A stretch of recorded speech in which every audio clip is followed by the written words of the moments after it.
Hello everyone, I am Alka1993 and welcome back to Pokémon Vortex. In this episode, we're going to use the two legendary Pokémon that we caught in the last episode. Why do I sound disappointed and angry? Well, you'll know if you watch a previous episode. If you haven't, go watch it now. Because it's something I have a love-hate relationship with and you'll want to see it.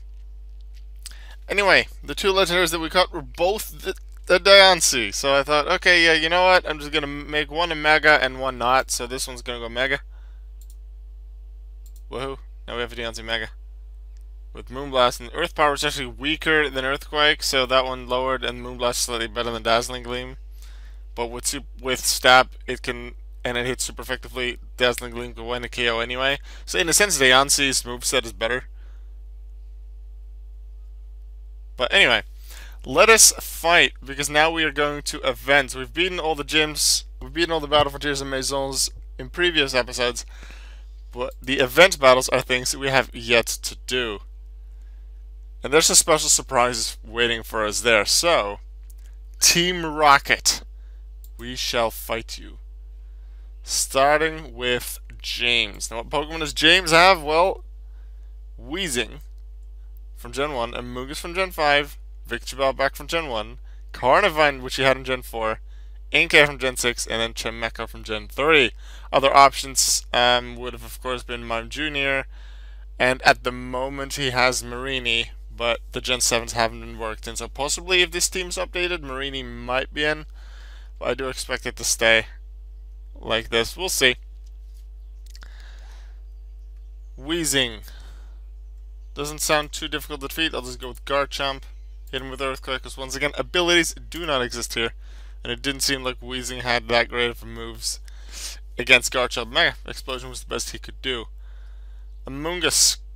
Grass Poison. I will send in my shiny Staraptor. Just Brave Battle. And then that's it. And then we can just continue doing that, because this fight isn't exactly that difficult, especially considering I'm now using evolved Pokemon. Which reminds me, in the previous few episodes where I did Battle Frontier, Battle Maison, I actually used Pokemon that weren't fully evolved, and now I am. So now that I'm reminded of that, well, we're going to do Team Rocket with this team, but the next team, which I believe is Aqua, we're going to do with non-fully evolved Pokemon, and maybe one legendary that we catch in between episodes or something like that. Okay, Diancie, let's go the Dazzling Gleam, woohoo, and then Chimecho, Diancie as well, Dazzling Gleam, boof boof. There we go. Nothing too difficult. Events, Team Rocket, Jesse, Pumpkaboo average. I believe it wasn't an average. I believe it was actually a super in the anime. Arbok, Woobat, Seviper, Frillish, and Lickitung, all Pokemon that Jesse had. I'm somewhat surprised that Wobbuffet isn't part of it, considering Wobbuffet has been with her for the longest. Okay. I won't complain about any of it.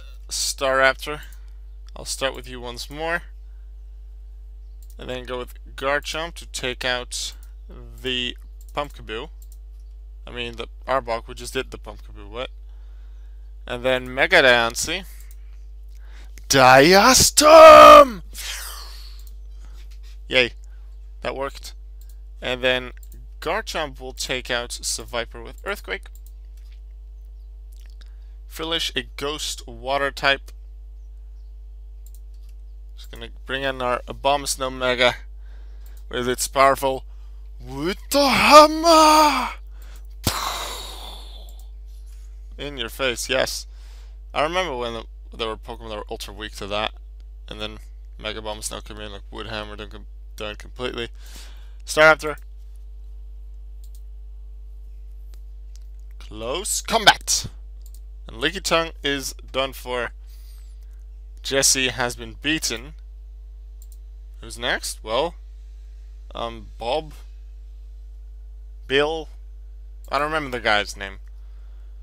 Eradicate Hitmontop Primate with close to Mightyena Shuckle. I know he had Eradicate Hitmontop was when he came back later. Mightyena, I want to say that was an attack on like near Professor Oak's lab. And then Tracy and Ash's mom helped fight. Although that might have still been a Gen 2 thing where he had like Hitmontop and Houndour. Or Houndour might have been Cassidy's Pokemon. I don't remember them as well. I believe their latest appearance was in an episode regarding Hippopotas and Hippowdon in the 4th generation anime. I wouldn't mind them coming back for just an episode. It would be fun. I wasn't, I suppose, too big of a fan of him. Sort of the rivalry with Jesse and James was there. But I don't need them back, really. But to have them back for one, maybe 2 episodes. They have 1, 2, 3 episodes in a row that in an entire generation of like multiple seasons of the anime. That would be fun. It would be interesting. Let's see, Staraptor, let's just continue fighting with you. Unfortunately, you don't survive, so Cloyster will feel the wrath of Wood Hammer! The Mighty Anna, we're gonna send in Mega Deontay for that. Moonforce! That's you dealt with. And then regular Deontay with Gyrobor! And Bill, or what's the guy's name again? The guy that's partnered with Cassidy. His Pokemon have been defeated. Cassidy now. Also with the Drowsy from the Hypnosis episode. I remember that was Orange Island, I want to say.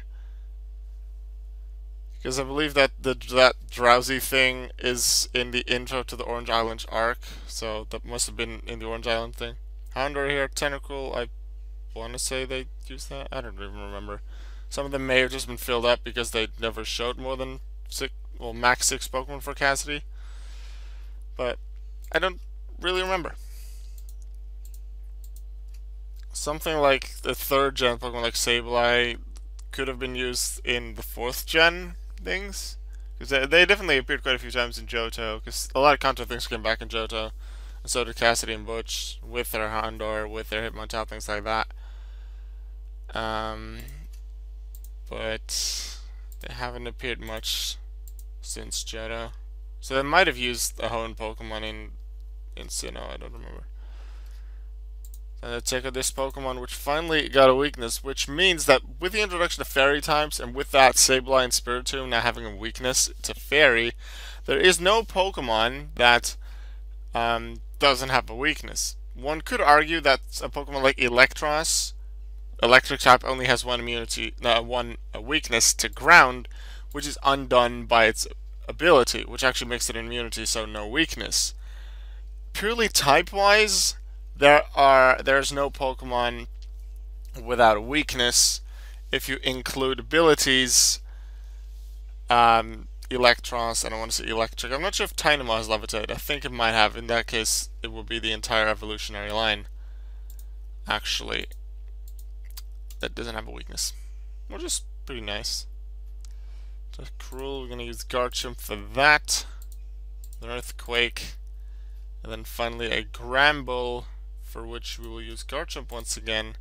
And Iron Head. Now, I did say that there are special things waiting for us in the event battles. And there are. James, Jesse, that guy, and Cassidy. Level 100 Pokemon, as you would expect. However, Battle Maison, Battle Frontier, they're level 120s. So, what special thing could happen? Well, look at Giovanni's levels. 135. And he has Persian, like his signature Persian. Golem and Kingler are from the gym battle, like the Pokemon that he gave Jesse and James. Nidoking and Cloyster, I don't really remember. And Mewtwo Armor was from the gym battle against Gary. So, Persian. Well, the best thing I have is a Staraptor. Close combat. Boom, boom. I'm actually wondering about that type for Mewtwo Armor. Because I don't know that Darkrai is dark, but Dark Crown, which is sort of based on Darkrai, is Dark Ghost, I want to say. So Mewtwo Armor might be Psychic Steel. I'm not entirely sure. I'm not going to check. I'm just going to find out in the battle. This is where I use Abomasnow. Get an ultra effective Wood Hammer in there because it's fun. And against Nidoking, we're going to use Blastoise's Hydro Cannon. Easy takeout there. For Kingler, we're going to go back to Abomasnow. Woodhammer. Cloyster. How much power did Woodhammer have with super effective? Was 600, so that should just be possible. And it's things like that. Even now with Woodhammer, I can one-shot these with super effective. Most moves can't. But because Woodhammer is fully accurate, it is a very useful move for things like this. Things like Woodhammer, Volt Tackle, any recoil moves really that are a type other than normal are really useful in fights like this. Also in later fights still coming up, because there are events that will go to even a higher level. But I will go back to not fully evolved Pokemon in the next episode to add a bit more of a challenge, because even though they're level 135, look at how easy it is. I haven't even used 3 of my Pokemon. Mewtwo Armor, Blastoise, and we're going to do Aura Sphere just to find out its type. Not very effective, which means it's pure Psychic. Poof. And then Dark Ball should be super effective. Well, should have been, even if it's part Steel. And with that, we win the fight. Now, I believe if we go back to our profile, we'll actually get a Team Rocket emblem at the events to show that we've beaten the entire Team Rocket event battles. So next episode, we're going to do Team Aqua. However, I don't want to end this episode here. I want to go hunt for one legendary Pokemon. Just one. Because it took so long to find a legendary Pokemon in the previous fight. The previous episode, and then I found 7 and eventually only got 2. I'm going to attempt to find one. Whether I fail the capture, get it captured, or I just don't fight it because I accidentally skip it, like I did with the Shaman Sky or other things in the previous episode.